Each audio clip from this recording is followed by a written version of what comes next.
It's not a big national election year, but that doesn't mean there aren't crucial issues being decided at your local ballot box. On this special hour-long edition of the program, we bring you two back-to-back mayoral debates. Voters in Wyandotte County are picking a new leader. Plus, there's a seismic shift in power taking place in Johnson County. Carl Gerlach is calling it quits. Should this man or this man be the next mayor of Overland Park? All four candidates are heading to our studios to be with me in person. Plus, our reporters are here to dissect the rest of the week's biggest local headlines. It's all straight ahead. Week in Review is made possible through the generous support of AARP Kansas City, Dave and Jamie Cummings, Bob and Marlise Gorley, the Courtney S. Turner Charitable Trust, John H. Mize and Bank of America N.A. co-trustees, and by viewers like you. Thank you. Welcome, everyone. I'm Nick Haynes. Great news. You get twice as much Week in Review this week. We're a full hour as we bring you the candidates for mayor in Overland Park and Wyandotte County.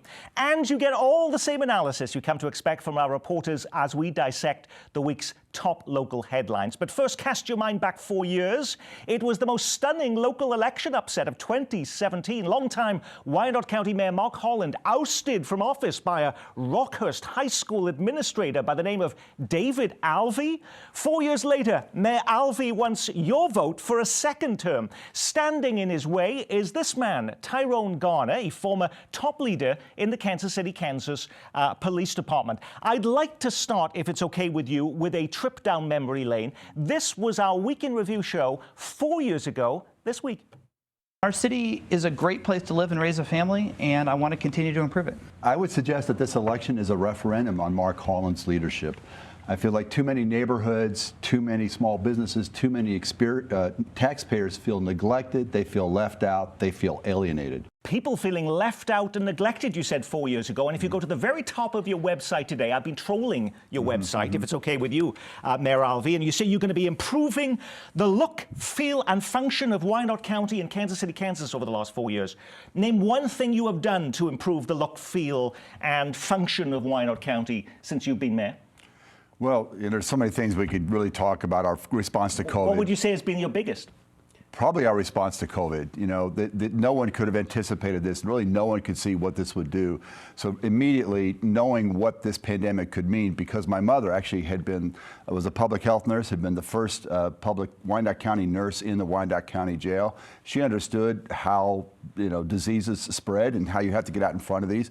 So my mom's own experience really inspired me to understand we've got to get out in front of this. So the first thing we did is we convened our public health department with leaders from throughout Wyandotte County, major institutions, including our federal delegation leadership, and had daily meetings to say, what information do we have? What information do we need to get out? What kinds of programs and interventions do we need to put in place to make sure that we can protect the people of Wyandotte County? So I would say that was probably the most important challenge and really, I think, what we did best. And you had, and were known as having the strictest COVID policy in our entire metropolitan area. Does your opponent, Mayor Alvey, deserve a pat on the back for that, Tyrone Garner, or would you have done things differently? Well, I think we agree. I think we can agree that COVID was something that none of us anticipated. It was unexpected, and it was no fault of anybody. Here's what I would have done. I think we could have done a better job of reaching out to our neighborhood groups. There was over 80 neighborhood groups and community groups in Wyandotte County. And the feedback for me from some of these groups is they were left out of that equation in that conversation. A lot of decisions have been made for the people of Wyandotte County, but they're not being made with the people of Wyandotte County. No, that's simply not the truth. You know, we also convened because the virus, you remember, in Wyandotte County spread quite quickly through our nursing homes, but also through our faith community. And so we also convened a meeting of pastors in the area to make sure that we were getting them the information that they needed so they could give it to their congregants. And I've been, you know, several of the pastors have thanked me, in fact, for the leadership we did to engage them and to engage the larger community. If you head to your website, Tyrone Garner, you see this line. I speak to people all of the time who are, quote, tired of misguided and disengaged leadership. They are tired of the years of broken promises. What's the biggest broken promise in your view? The biggest broken promise is when you look at the commitments that have been made to areas east of 635. And I challenge anyone to drive into Kansas City, Kansas, go east to west.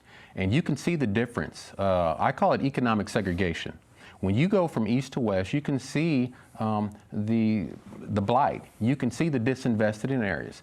It's shameful when you have people that have come to me and say they've had to beg leadership for grocery stores, for street lights at work, for vacant lots to be mowed, for potholes to be filled. These are people, and they deserve nothing less than the best that the unified government can offer. That's what something you complained about when you were running 4 years ago. So why haven't things been done to improve that? Well, in fact, they have. So if you look at the amount of capital investment the unified government has put in the Northeast area, in that defined area, 21% of our capital improvement funds have gone in there in the last 5 years. That's only 8% of our land area, but it received 21% of our capital improvement funds. The problem is, again, because of that long history of disinvestment, it is hard to attract people to invest there. We actually funded up a study to see whether we could locate a grocery store along parallel. And in fact, the company that we paid for the study said there are not enough rooftops here for us to sustain a store. So the strategy has got to be, and we're working on this and developing this, is bring in infill housing, create sustainable neighborhoods that are beautiful, environmentally sustainable, that are wealth building for families, because long term that's going to change the trajectory of the Northeast. And so we're actively working on this, and we do have a strategy in place. It's harder when you're in office because you have a record to run on. Some people in Wyandotte County may say, wow, cool. Tyrone Garner's got some interesting ideas, but wow, what type of experience has he got? This is a government that has a more than $400 million budget, 2,300 employees, according to the Unified Government Press Office. What could you say to folks who are wavering that you have the type of background and experience that could actually handle that top job? Well, I want to start off by saying that I had no intention of running for mayor. I was approached by some community folks in the community that were tired of the merry-go-round to absolutely nowhere, broken promises. When I was approached, I had to pray about it. And after praying, it was an easy yes. Because as a deputy chief of police, I had the privilege of being able to serve the community. At an executive level, where I work with staff in the unified government, on budgets, on personnel, with unions. I also had to go out into the community and connect with these neighborhood groups that I talked about to find real solutions to problems that affect the lives of real people every single day. And these people that support me, they know that I'm not just results driven, I have a track record of success. I was also elected to the Community College Board. I was instrumental in, if you go out to the Kansas City, Kansas Community College now, you'll see a lot of the improvements aesthetically to the college. That was done because we wanted to attract students. We wanted to make sure that we had a nice college that not only students could be proud of, but Wyandotte County could be proud of. We did all those upgrades. You're talking about we there. What specific thing have you done that you can point to that would not have happened if it wasn't for Tyrone Garner's touch? Well, I pushed forward. The daycare was closed out at the community college a month before I took seat. I made a commitment to my constituents that I was going to do everything I could to open that daycare because we did not want to close the door of opportunity to student and working families that wanted to get an education to improve their lives. Let's rewind the tape from 4 years ago on another issue, this time crime. How do we address the 40% increase in violent crime that has occurred since Mayor Holland became mayor? Alrighty, David Alvey, in the last year of Mayor Holland's term, there were 41 murders. Last year in Wyandotte County, there were 58 homicides. That's a 41% increase. If Mayor Holland failed on that issue, have you failed too? Well, I think as a community, we're failing because this is something that goes across all sectors of the community. But I would say this, that since, the past year, the homicide rate is down. What we saw across the nation last year was increase in homicides, increase in violent crimes. For our community, so much of this was, I think, in fact, partly not due, but exacerbated by the pandemic. There were more gang-related shootings, there were more gang-related activities, and so those were kids who were not in school, and so that was one of the factors. Again, when you lock down, you don't have that. Those kids don't have that daily contact. It makes a big difference. It put families under stress. So I think it's something that if we look at what Chief Oakman is doing now, taking place in trying to, first of all, hiring or naming an Hispanic liaison coordinator, which I think is excellent from the police department at that high level. Also working with our school districts in pushing against violence with the program. Those are the kinds of things that can happen across the community. But I tell people that really it's really about families. If we can really help our families grow and be secure, then that's going to take that pressure off. That's going to reduce that crime. You can't have enough police officers to stop all crime. It really starts in the communities. It starts in the families. What's the single biggest impactful change you could make if you were elected mayor on crime in Wyandotte County?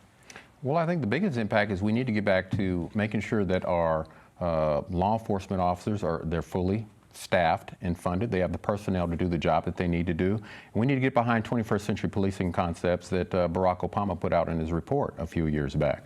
And then really hone in on community policing and looking at, I was instrumental while I was on the police department in formulating the crisis intervention team, some people call it CIT, and putting that together. Mental illness is a huge impact in today's world on policing, and really focusing a lot more attention on addressing those issues, not just of mental illness, but of substance abuse as well. And so those are the things that I really would focus on, but more importantly, having the right leadership in place that's going to support Carl Oakman, his 8-point plan, and making sure that we do everything that he has the funding, the resources that he needs to be successful in keeping our community safe. You spent a lot of years in the Kansas City, Kansas Police Department. The FBI now investigating misconduct in that department. Does the fact that you were one of the leaders of that department help or hurt you now as you're running this campaign? I think it helps because I was outspoken in my support of Mark Dupree and his conviction integrity unit. I went against the grain. I know I've gotten some pushback from officers that say I don't back the blue, which is fine. It's not that I don't back the blue. I don't back bad police officers, and I don't think anybody should. We don't think of immigration as a local issue, but sometimes it does intersect. This week, there were a lot of people on the streets of Kansas City, Kansas, calling out your name, Mayor Alfie. They want municipal ID cards for 30,000 undocumented workers and the homeless who don't have photo identification. It's a hurdle, they say, that makes it difficult for them to enroll their children in school, open a bank account, get a library card. If you missed the story, here's some of those scenes from earlier this week.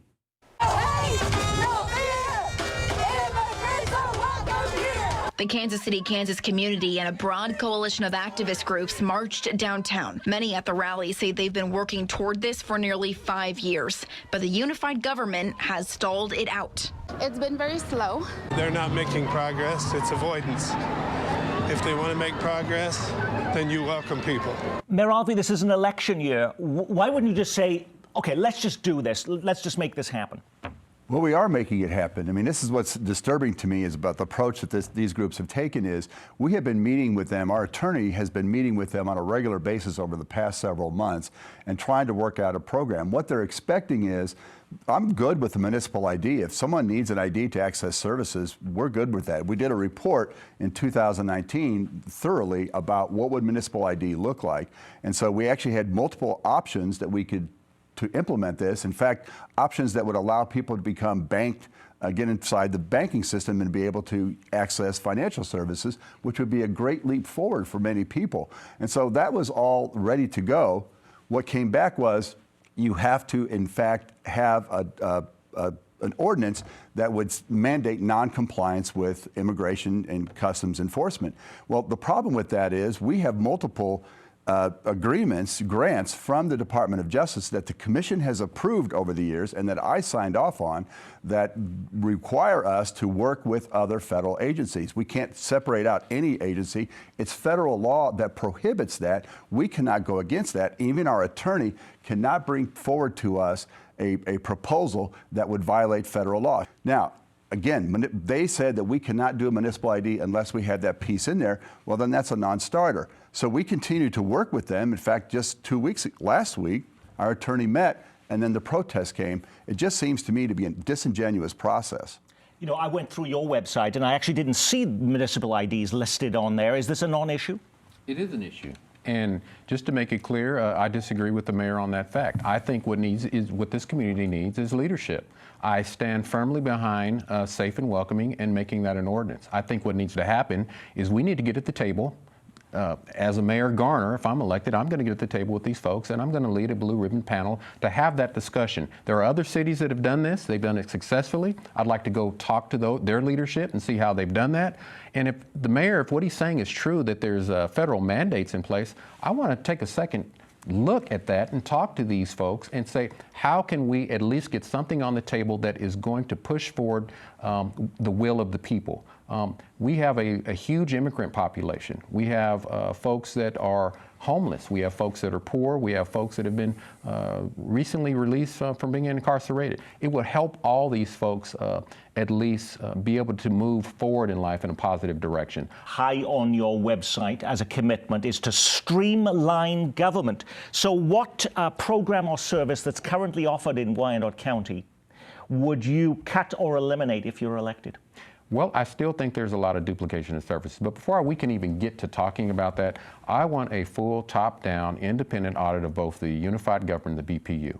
I want recommendations on not only how we can streamline government, but how we can basically find cost savings and tax savings and put But you've not identified any one specific program or service at this point? I mean, you can take certain departments and look. I mean, look at the budgeting offices that exist between BPU and the unified government. You can consolidate some of those. I think that right now, when I talk about streamlining, you've got a lot of, and I'm just going to put it for the audience to know, there's a lot of chiefs and there's not enough Indians. And you're talking about a lot of high-paying jobs that I think through attrition can be eliminated. Some of our viewers have more simple passions, some simple goals in mind, and one of them is, I'll vote for the person who is going to bring the streetcar to Wyandotte County. Which of you is more likely to do that?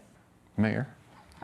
Well, so I will say this, that when I first became mayor, one of the first things I brought to our legislative delegation in Washington was an opportunity. We need to get the streetcar moving across. The ideal thing would be 39th Street over to KU Med, but then ultimately take it up 7th Street to Minnesota Avenue and then back across. The difficulty is the way they funded this in the Missouri side was to really assess the property owners along the side, and they went along the dense routes. So that generated the income necessary, the revenues necessary to support that. We're going to have large sections where there won't be as many property owners to contribute to that, and so it's going to require much more federal help. But I put that in as a placeholder actually 3 years ago. So you have no interest in that? Anything that is going to increase the development opportunities. Here's my vision. We talk a lot about Village West and the success out there, and it's great, the things that have been done at Village West. But I see that the eastern portion of Wyandotte County is a gold mine, and it's ripe and ready for development. When you talk about where it sits, centrally located in the metropolitan area. I've talked to developers. They are ready to come in and get things done. They say between the bureaucracy and some of the pushback that they've gotten from staff at City Hall, they can't get these things done. You should not have to be powerful, privileged, connected, or wealthy anywhere in Wyandotte County to get things done. Those days of politics of usual under a Garner administration are going to come to a screeching halt, and that's my commitment, not just to the people that support me, but to everybody in Wyandotte County and anybody that wants to come to Wyandotte County. There is already a tremendous amount of economic development happening on the east side. You know, we could talk about the Boulevard Lofts, you could talk about the Merck grocery store, the apartments that are planned for 5th and Central, the apartments in the yards, the Rock Island Bridge, the new Menards going at I-35 and 18th Street. Those things are moving forward. The very things that Mr. Garner is saying are what I've been saying for the past 4 years. If you go to any of my State of the Government addresses, you're going to hear the focus on neighborhood. How do we take this development that's already happening, accelerate it and enhance it to make sure that it is incremental and encompasses a diversity of builders and sizes so that we can actually recreate the tax base we need. Two different visions for the future of Wyandotte County. Mayor David Alvey and Tyrone Garner, the two candidates vying for your vote to lead the unified government of Wyandotte County and Kansas City, Kansas over the next 4 years. By the way, early in-person voting begins this weekend. The election is November 2nd. Still to come on this special hour-long edition of Week in Review, Kurt Skoog and Mike Zanigi are racing to our studio to air out their differences as we lift up the hood on the race to be the next mayor of Overland Park. But first, we dissect the week's other big local headlines with our reporters. They're with us next. Checking in with us now on the big screen to dissect the week's other big stories are Steve Vokrot from the NPR Midwest desk, Dave Helling of your Kansas City Star, and nationally syndicated columnist Mary Sanchez with the Tribune News Service, who I hope it's okay to say, is going to be my colleague at the start of next month as you become the senior reporter for our digital newsroom, Flatland. So I'm going to be able to get to see you in person, Mary? Yes. Yes, I'll be in the office. I'm excited about that. Well, let's start with the World Cup. This is a make it or break it week in Kansas City's quest to host at least one or two games in the world's most watched sporting event. A 20-member delegation from FIFA, the international governing body for soccer, has been in town to check out everything from hotels to transportation, soccer training facilities to Arrowhead Stadium. That's where the games would be played in 2026 if Kansas City is selected. Now, Quinton Lucas says if Kansas City is picked, it could be worth as much as $1 billion to the metro area. Does that seem a little overly optimistic, Steve Ockrott? It certainly could be. I don't know exactly where the mayor got that figure. And as these things go with these financial projections, what they often tend to be are these multipliers that are developed by folks in the industry, people who are really trying to promote these events, and so that it sounds like a good deal for the public. The financial projections on these things tend to be pretty murky, so I put a little less stock into that. But certainly, in terms of the image for the city, it could be a net benefit. We certainly get the impression that, oh, wow, we're going to be having the finals here. We're talking about some early round games here, Mary. Will the enthusiasm dip if it's only a early round match between Albania and Iran, for instance, that we get in Kansas City? No, I don't think so. I mean, the World Cup, frankly, is on my bucket list. I always wanted to go to one, and I wouldn't have cared which game that I attended just to be there. And I think that sort of fervor is what we're chasing after, and to brand Kansas City along with it. And a lot of news sites, Dave Helling, say we are realistic contenders. This is not just the marketing of Kansas City here. Even Fox News saying we're realistic contenders, Fox Sports. It's claimed Kansas City has some of the best fans and training facilities in Major League Soccer. What are Kansas City's shortcomings, though, compared to other cities? Well, a couple of things, Nick. First, mass transit remains an issue and will be an issue in 2026, even though the streetcar may, at least some parts of it, may be operable in some places beyond what it is now. But the idea of moving that many people to these venues painlessly, it remains a challenge compared to other cities with more robust mass transit, including rail transit. So that's an issue. Hotel space might be an issue. I think that there will have to be, that's always the discussion in Kansas City. I remember covering the Republican National Convention delegates here in 2016, considering Kansas City as a location, and transportation and hotel space were the main issues they were worried about. Some fans may end up in Lawrence or Topeka or St. Joe, that type of thing. And that is always a concern for groups that are visiting on issues like this. And Fox Sports, by the way, also saying that Arrowhead Stadium will be one of the oldest venues that they are considering, even though we view it as a prized asset here, one of the oldest being considered. Is there another challenge we need to be paying attention to? And that's the police. Chief Rick Smith at last month's Board of Commissioners meeting said his department would not have enough staff to securely cover such an event. That's on top of this week's decision, by the way, that's getting a lot of headlines, that the police department is discontinuing foot patrols downtown due to a shortage of officers, Mary? If we had the World Cup here, I guarantee you our federal partners would be involved in that. Our highway systems, there are many issues of security that would call in all sorts of partners to manage. It wouldn't be just the Kansas City Police Department managing that venue and all those numbers of people. Remember, Nick, the World Cup isn't until 2026. So to suggest that the situation in 2021 is definitive is just not right. I mean, a lot of things can change over 5 years. And if we're awarded these preliminary games, you can bet that there will be an intense discussion of where to come up with the money to provide the needed police officers. Mary's right, federal money might be involved. The state might come in. I mean, I think that's less of a concern than the immediate fight between City Hall and the police department over the money that was allocated this year and will be allocated next. And we won't know, by the way, on the World Cup and what the decision is about having any games in Kansas City until the beginning of next year. It was an interesting week on both sides of state line when it came to COVID policy. Check out these three headlines. Jackson County pays a Lee Summit Church more than $70,000 to help settle a lawsuit over the county's COVID measures. The church had argued they were required to restrict attendance while grocery stores and other retailers in the county did not. In Johnson County, there's a befuddling decision over mask mandates. The city of Prairie Village votes to drop its mask mandate, while Roland Park votes to extend its face covering requirement to the middle of November. Is the science really that different when you move just a few blocks in Johnson County? And Ray's Cafe, that was making national news for defying mask mandates, is taking its money elsewhere.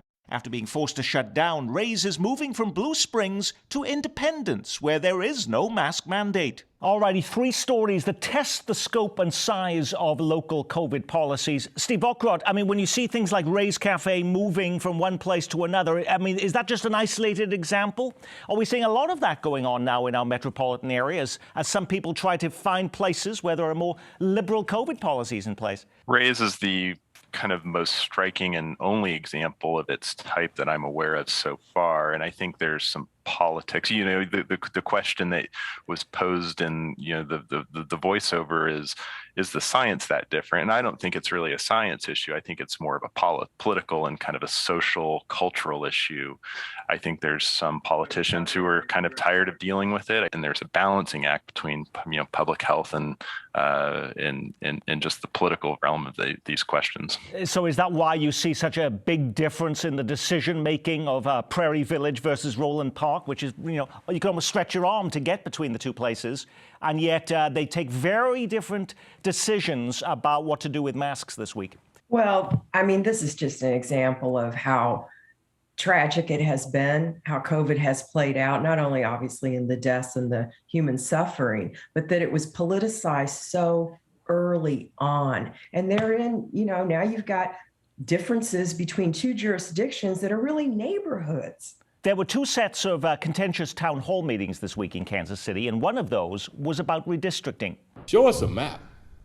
Show us what you're saying. We need representation. Over the summer, Kansas lawmakers met in packed rooms with citizens to decide how they should redraw political maps based on new population numbers from the census. Now it's Missouri's turn. 2 official public hearings on that this week at the downtown Marriott. We're told this is really important, Dave Helling, because it sets the actual rules of the political game. But looking at this video, I wouldn't say they were overwhelmed by crowds. No, because redistricting is really, for most just everyday residents, Nick, inside baseball. You know, tell me who my representative is, which district I'm in, and I'll be happy with it. Those who watch politics closely, including reporters, of course, but members of the public, understand redistricting is everything. You know, it's really a determinant of how elections are run and how decisions are made. That's particularly true on the state level for state, Senate, and House districts, Nick, as you know, having covered a state house. And yet you also know this. If you went down to the plaza today and said, hey, who's your state representative in either state, it's very likely people would not know. So there's always been this incongruity between the important decisions made at that level and the level of interest in how those choices are actually made. But these hearings are going on, Steve Bockrot, all across the state, in St. Louis, Springfield, Kansas City, as we just saw. Do we have any hints about what these maps will be and who will lose as a result of that? Is Emanuel Cleaver going to find himself with fewer Democrats in that 5th district as a result of these political maps? We don't know yet, and it's going to take some time. And I think there's a pretty decent likelihood that it'll end up in the courts. But to the folks who are very involved in politics, this is a battle royale because it affects how and who gets elected for the next 10 years. Part of the mission of this program is to hold our public officials accountable. We may know the mayor and the name of our city council member, but we may not pay any attention to these other big city agencies that are unelected. This week, the head of Kansas City's Economic Development Corporation is fired amid accusations she misused agency funds, changed nepotism rules, paid her husband, and gave herself a loan. Steve, you broke the story. What does the EDC do, and what is the significance of Teresa McCord's firing this week? So the EDC is an organization that oversees these agencies that hand out tax breaks and incentives for commercial development. So, you know, the redevelopment of the Power and Light District, for example, the EDC had a hand in that. The development of Union Hill, the EDC had a hand in that. So they aren't, you know, the type of organization that everybody talks about when they sit around the dinner table, but they're an important agency. Do we have worries here about taxpayer money being wasted as a result of this, Dave Helling, or is the EDC doesn't use taxpayer money? Well, EDC gets most of its funding from the deals that it helps put together, Nick. But it's always a concern when a quasi-public agency has some evidence that there's some misfeasance or malfeasance at the top.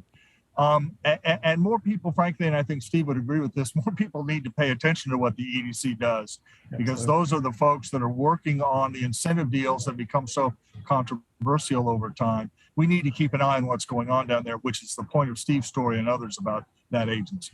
It's been shuttered for more than a decade. Now, finally, the Kansas City Museum reopens this week after undergoing a $22 million facelift. Starting this weekend, you can experience 3 floors worth of exhibits that tell the past, present, and future of the city. But there has to be an entire generation of Kansas Cityans who have absolutely no idea we even had a museum dedicated to telling Kansas City's story. Is that unfair, Mary?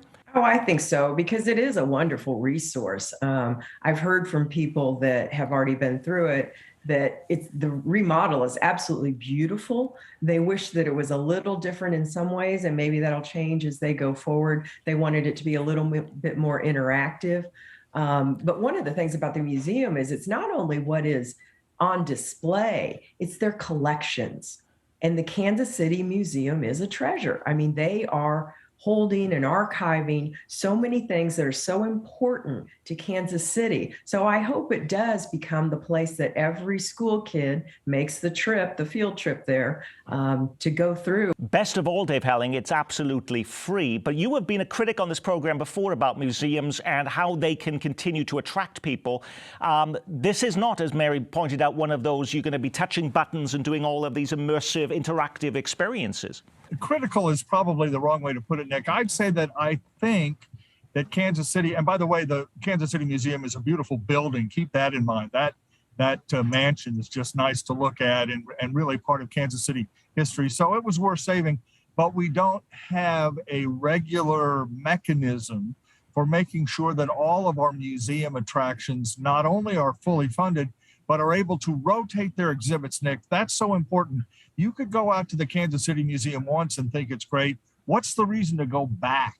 And that's what really you need to do to make museums successful, which Union Station has learned, by the way.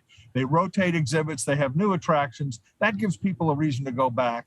We need to have some sort of coordinated effort to do that with all the museums in Kansas City and in the region, and we do not. But go out and see the new museum. That building is just fabulous. Dave Helling, Mary Sanchez, Steve Vockroth, thank you for dissecting the headlines with us. Coming up next, we head over to Johnson County, where there's a big race underway to become mayor of Overland Park. The candidates are getting in place right now. They're straight ahead on our hour-long election edition of Week in Review. One of the stories we missed in our look at the local headlines is this one. Did you see that Overland Park officially declared Monday Jason Sudeikis Day? The Ted Lasso welcome wagon has arrived. Ted! The City Council honouring the Overland Park native for his acting accomplishments and his charitable contributions as co-founder of the Big Slick, which brings together celebrities from around the country to support Children's Mercy Hospital. But I'm not quite sure what you're supposed to do on Jason Sudeikis Day other than to binge-watch Ted Lasso or perhaps take selfies outside of Shawnee Mission West, where Sudeikis went to high school. But here's another way to celebrate. How about getting to know the 2 men who want to lead Overland Park for the next 4 years? Longtime Mayor Carl Gerlach is departing, and longtime City Councilman Kurt Skoog wants to fill his shoes. Not so fast, says Mike Zinnigy, a former top executive with the AMC movie theater chain, who's convinced he's the man for the job. Thank you so much for being with us today. By the way, we just saw that the World Cup, the Kansas City is trying to get the World Cup in 2026. But you are not to be left undone, because I did see these T-shirts. This is Overland Park for the Olympics in 2038 from Ray Gunn. I see these in stores here. How is that bid going, by the way, Kurt? It is a big, audacious goal, and we're working on it. So I have that shirt myself.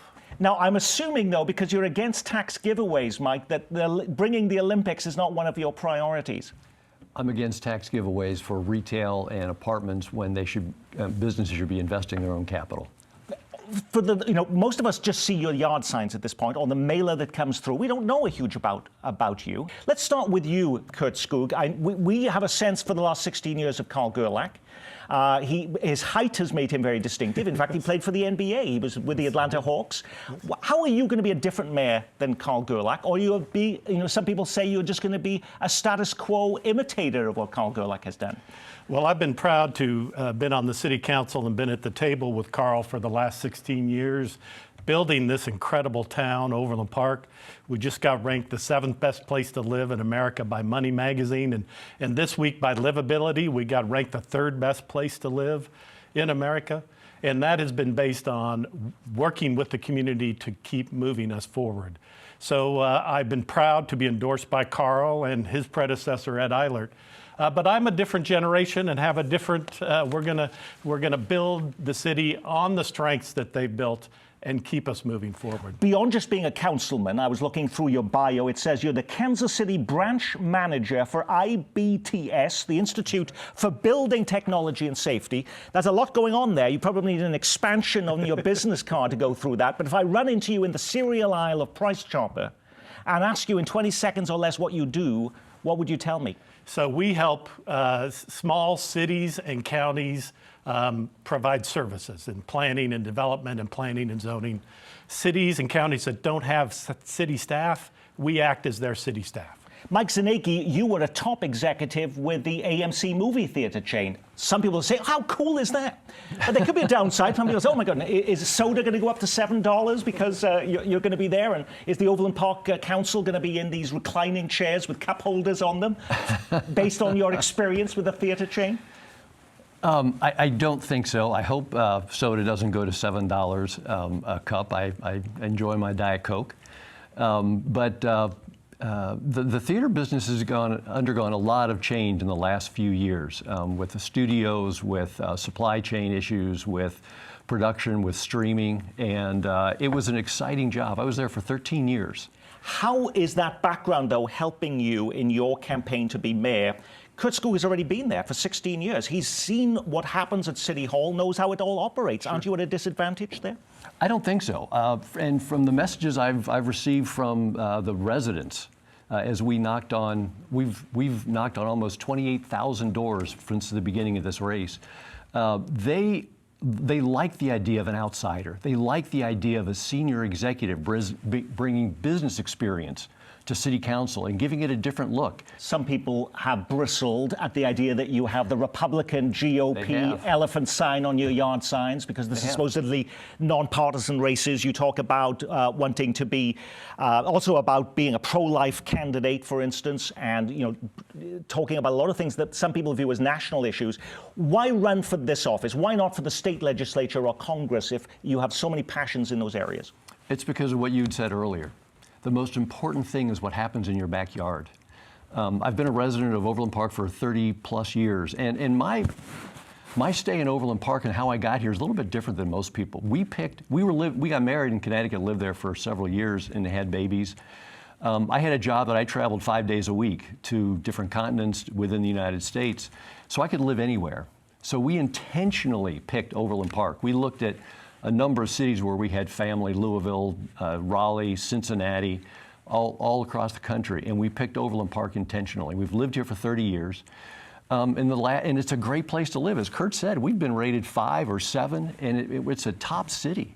The issue is like in business. When you're looking at your current year income statement over the past couple of years, and it looks like a great income statement, your share price is doing well, but you start looking at leading indicators, and your market share has been declining for the past 4 or 5 years, or your gross margins have been declining over the past 4 or 5 years. You've got some issues on the horizon. It's going in the wrong direction.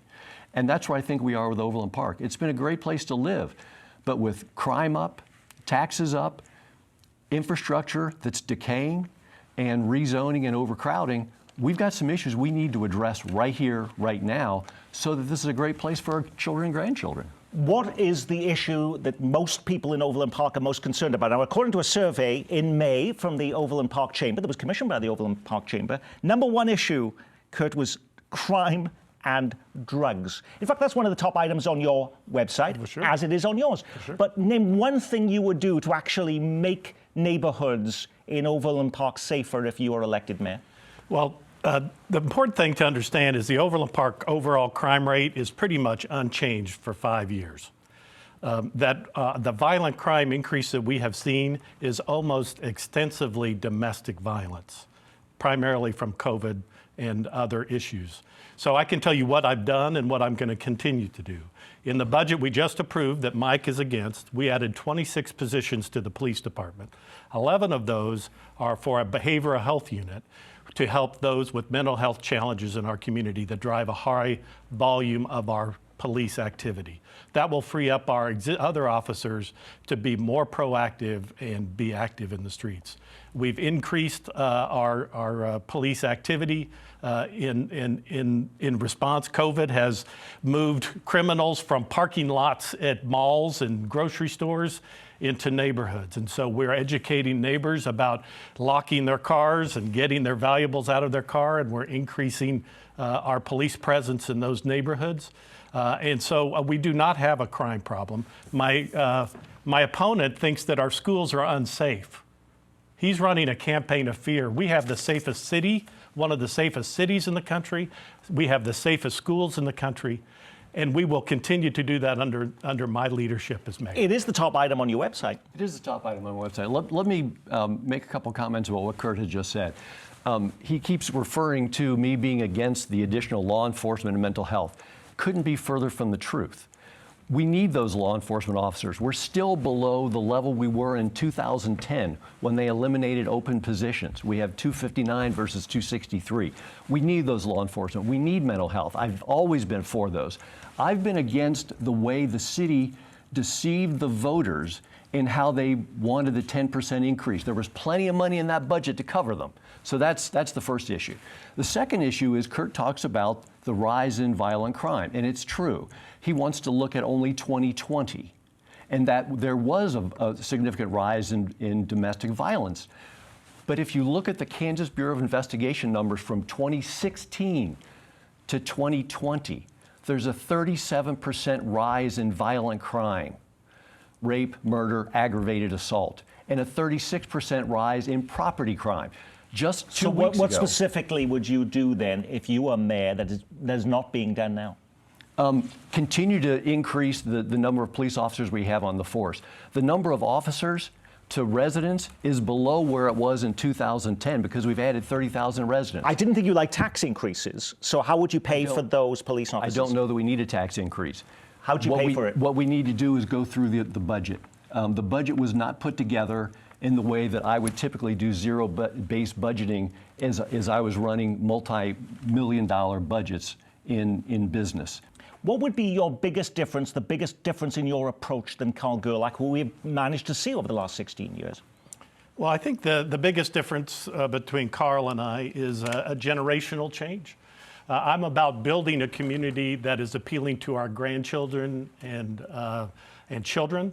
Mike tells a wonderful story about why he chose to be here 30 years ago. I want to build a community that young people want to come to today. And that's different than what Overland Park was in the 1980s and 1990s. Young people today are looking for a more dynamic place where they can gather. And can you give me one example of that? Well, I think downtown Kansas, Overland Park is a key example of the kind of place that we need to build across the city. Each area will have a different culture, a different feel, a different personality. It won't all look like downtown Overland Park, but it will have that feel, that multi-generational. If you haven't been to Strang Hall or Thompson Park in downtown Overland Park, go. It is exciting, it is a dynamic, and it is what the residents of the future are looking for. I want to tick off a variety of hot button issues that our own viewers have told us about, and I want to get your views on them. And so let's begin with this. If I don't want to pay a toll to drive on 69 Highway, who is the candidate most likely to prevent that from happening? Well, the mayor signed the letter this week, so that deal is done. What we did is I voted for it to save our taxpayers $20 million. Mike? I have not disagreed that we need to do something on 69 Highway. I've even met with the heavy constructors CEO about it, and we've talked about it, that it needs to be done. My issue from the beginning has been the funding of that. Kurt says they've been working on it for 10 years. We should have been working on it differently over 10 years. We should have been working with the legislature so that KDOT had the money in the budget, and it wasn't swept out at the end of the year to cover their shortfalls. But the decision has been made. The decision's been made. If I don't like wearing masks, so I have a business and I don't want anyone telling me I have to limit how many people can come in, who's my candidate? That's me. I believe masks, vaccines should be individual choices based on your individual health risks in consultation with your doctors. Kurt likes to say he's following the science. The real science says that those of us that have had COVID have natural immunities stronger and longer lasting than vaccines. So, and that those of us that have had it with natural immunity have a 2 to 3 times higher percent, 2 to 3 times incident of problems from the vaccine. So why should I have to risk my life to take a vaccine if my physician says you have a higher risk of having a problem and you get no benefit from it? Well, first, I want you to know that you should get the vaccine and your life is not at risk for taking the vaccine. But as mayor, I believe in science and I'm going to follow the Johnson County Health Department. They are the experts. They're the ones who will give us the right advice to make sure that our kids can stay in school and our businesses can stay open. If I worry that only the rich can now afford to live in Overland Park and there's no affordable housing for working families, who's my guy? That's me for sure, no doubt about it. Why? Mike would like to go back to the 1990s or 1960s. He refers to this regularly. We need diverse housing choices, and we're in the process of making diverse housing choices. We have a long way to go. We need to have housing that teachers and our first responders and our new young professionals that are coming to work at our great new jobs in Overland Park have a place to live within the boundaries of the city of Overland Park. And I believe that we should be able to have affordable housing too. The way we go about it is a little bit differently. Kurt keeps pushing through rezoning into neighborhoods and tax abatements, high-rise apartment buildings that are luxury apartment buildings, rent starting at $1,100, $1,200, going up to $3,500. I don't believe that's affordable housing. I don't believe that's what people need to be here. But you do have on your website, though, stop incentivizing apartment development. Yes. Is it just luxury apartments you're against? Would you support then lower income apartments in Overland Park? I need to look at them and where they're being placed and what effect they have on the neighborhoods, on flooding runoff. That's true for any apartments. We also need to look at revitalizing our older neighborhoods. And if we're going to give tax incentives, I would encourage us to look at tax incentives for young people to move into older areas of Overland Park in some of the smaller homes that are more affordable. They can rehab them, they revitalize the neighborhoods, they find lower income housing, and everybody wins. Nick, if I could just say that we do not incent apartment buildings. There's a perception that every apartment building is getting a subsidy. That is not true. There's no apartment building south of 119th that has gotten any kind of incentive. So it's just a false narrative that we're subsidizing every apartment building in Overland Park. It's not true. There is this perspective, though, that Kurt Skog is in there, in the pockets of developers. He's putting developers before homeowners. What can you say to wary viewers right now who may have that worry that you are going to put them first, not developers? Well, I want you to ask the residents of North Overland Park. So in North Overland Park, I have been the leading advocate for implementing Vision Metcalf. So in Vision Metcalf, we have used 12 TIFs to alleviate blight in commercial centers and have built downtown Overland Park, 95th and Metcalf. I was just at Ryan Transportation Shamrock yesterday. That is a transformation from a dilapidated old Kmart building, and across the street was the old mall. Those are all gone. And those are gone because the city participated with the private development to make a transition that supports the neighborhoods. $540 million of private investment inside 435 because the community came together, created a vision, and we have implemented it in Northern Overland Park. 119th is a pretty fine line. At 115th and Knoll, the city just granted that developer, that large apartment building, $13 million to help him finish that in the way. Furthermore, at Deer Creek, the developer's asking for a variance to go from R1 residential to R6, and they're asking for a $10 million TIF to do it to improve the golf course that the city has almost destroyed because of the water runoff. Additionally, if you're asking who's in bed with developers, in your term, not mine, if you look at my campaign finance report before the primary, all of my contributions have come from residents.